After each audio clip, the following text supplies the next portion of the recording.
ఢిల్లీ ప్రజలు double engine సర్కార్కే పట్టం కట్టారని MP DK Arun అన్నారు. ఢిల్లీలో ప్రజలకు కనీసం తాగునీటి అవసరాలు కూడా ఆప్ సర్కార్ తీర్చలేకపోయిందని మండిపడ్డారు. ఢిల్లీలో మోదీ సర్కార్ ఉండాలని ప్రజలు కోరుకున్నారని తెలిపారు. దేశవ్యాప్తంగా కాంగ్రెస్ పని అయిపోయిందన్నారు. ఇక కాంగ్రెస్ పరిస్థితిని ప్రజలు నమ్మే పరిస్థితులు లేరన్నారు.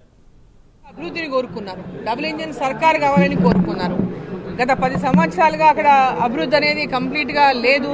తాగునీటి మంచి నీళ్లు దొరకడం కూడా అంటే శుభ్రమైనటువంటి నీళ్లు దొరికే పరిస్థితి లేదు. డ్రైనేజ్ సమస్య చాలా తీవ్రమైనటువంటి డ్రైనేజ్ సమస్యలు ఉన్నాయి అక్కడ. సో పొల్యూషన్ వార్డులలో కూడా చాలా ఏరియాలు మేము తిరిగిన వాళ్ళ నుంచి చాలా ఘోరమైనటువంటి పరిస్థితి అక్కడ మేము చూసినాం.